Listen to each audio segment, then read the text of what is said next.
एक ज्योतिर्लिंग ऐसा है जिसके बारे में बहुत कम लोग जानते हैं। ना ये काशी है, ना ये केदार है, ना ये महाकालेश्वर है। 12 ज्योतिर्लिंग में इसका नामो निशान भी नहीं है। अगर इन 12 ज्योतिर्लिंगों की ताकत को इकट्ठा किया जाए, उतनी ताकत उस केवल अकेले ज्योतिर्लिंग में है। इसके बारे में सबको पता होना चाहिए। आइए मैं आज आपको इसका एड्रेस और इसका रहस्य समझाता हूं। सबसे पहले रहस्य जानते हैं। अगर आप गौर करेंगे, जैसे जैसे इंसान की मौत उसके करीब आती है, यानी जैसे जैसे वो बूढ़ा होना शुरू होता है, वैसे वैसे इंसान कमर से झुकने लगता है। और जिस दिन वो मर जाता है ना, मरने के बाद और मरने के पहले उस शरीर में कोई बदलाव नहीं होता। बस उसकी रीढ़ की हड्डी खोखली हो जाती है, यानी रीढ़ की हड्डी से वो सीधा नहीं रह पाता, लुढ़क जाता है। अरे समझो, हमने इस दुनिया में कितने आविष्कार कर लिए। हम हार्ट ट्रांसप्लांट कर लेते हैं, यहां तक कि बोन मैरो ट्रांसप्लांट हो जाता है, लेकिन रीढ़ की हड्डी को हम आज तक ट्रांसप्लांट नहीं कर पाए। क्यों? उसके अंदर एक रहस्य है। जब तक ये रीढ़ की हड्डी बिल्कुल एक शिवलिंग की तरह धरती से सीधी है ना,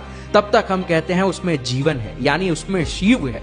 जैसे ही शिव इसको छोड़ के चले जाते हैं, जीवन निकल जाता है, वैसे ये रीढ़ की हड्डी लुढ़क जाती है। और अब हम क्या कहते हैं उस शरीर को? शव कहते हैं। यानी जब तक शिव है तब तक ही वो सीधी है, जैसे ही शिव इसमें से गए वो शव बन जाती है। समझो, इस धरती पर कितने प्राणी है, लेकिन इस कुदरत ने केवल मनुष्य को सीधी रीढ़ की हड्डी दी है। यहाँ पर कुदरत के साफ साफ संकेत है कि मनुष्य, तू तेरी रीढ़ की हड्डी के अंदर छिपी जीवन ऊर्जा को समझने के काबिल है। सुबह शाम 5-10 मिनट जब भी मौका मिले, आंखें बंद करके अपनी रीढ़ की हड्डी पे ध्यान ले जाओ। धीरे धीरे आपको वहां पर हल्का हल्का प्रकाश दिखना शुरू होगा। इसको हमारे इतिहास की एक कहानी में भी बताया है। जब भगवान शिव लिंगोद्भव यानी एक प्रकाश के खंभे की तरह उत्पन्न होते हैं और ब्रह्मा और विष्णु उनका टॉप और बॉटम ढूंढने जाते हैं, लेकिन नहीं मिलता। यहाँ पर यही बताया गया है कि रीढ़ की हड्डी जो जमीन से सीधी है ना, एक खंभे की तरह, उसके अंदर वो ज्योति है जिसे ढूंढने की कोशिश कर। तो मत भटक तू केदार और काशी, बंद कर अपने नेत्र,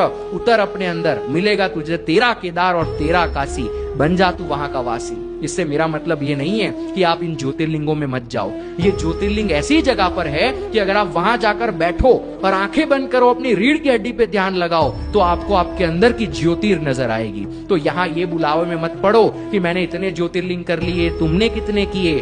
ज्योतिर्लिंग असली तो तब होगा जब अंदर प्रकाश दिखेगा। समझो ज्योतिर्लिंग है क्या। शिवम शिवम।